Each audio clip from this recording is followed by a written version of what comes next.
দর্শক, আজকে আর একটা গল্প দিয়ে শুরু করছি।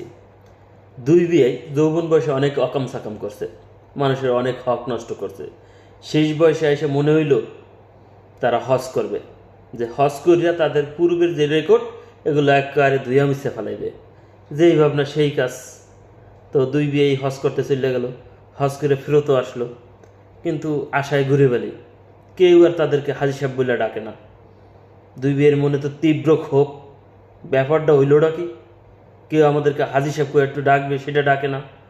এখন এক বিয়ে আর এক বিয়ে ডাককে কইতেছে, বিয়ে শোনেন, হাজি সাহেব কইয়া তোমাকে কেউ ডাকতেছে না, আপনি একটা কাজ করেন, আপনি আমার হাজি সাহেব করে ডাকেন, আমি আপনার হাজি সাহেব করে ডাকি।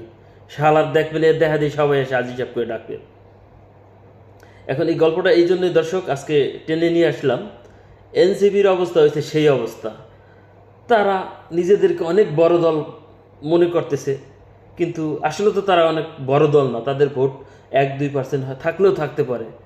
এখন বিএনপির সাথে যদি জোট করতে যায়, তাহলে বিএনপির সাথে জোট করতে পারি, বিএনপির নেতৃত্বাধীন এনসিপি জোট এটা বলবে।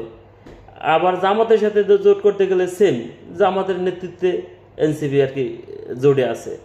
তো এই কারণে তারা কি করলো, ছোটো ছোটো আজকে যে 5টা দল নিয়ে একটা জোটের ঘোষণা দিল, সেটা হলো যে গণসংহতি, এই মঞ্জুর এবি পার্টি এবং রাষ্ট্র সংস্কার আন্দোলন ইত্যাদি ইত্যাদি 5টা দল লইয়া দর্শক তারা একটা দল ঘোষণা করলো। মানে এখন নেতৃত্বটা তাদের পাইতে হবে, মানে ওই যে এনসিপির নেতৃত্বে জোট করছে সেই আজি সাহেব ডাক শোনার মতো আর কি এই অবস্থা।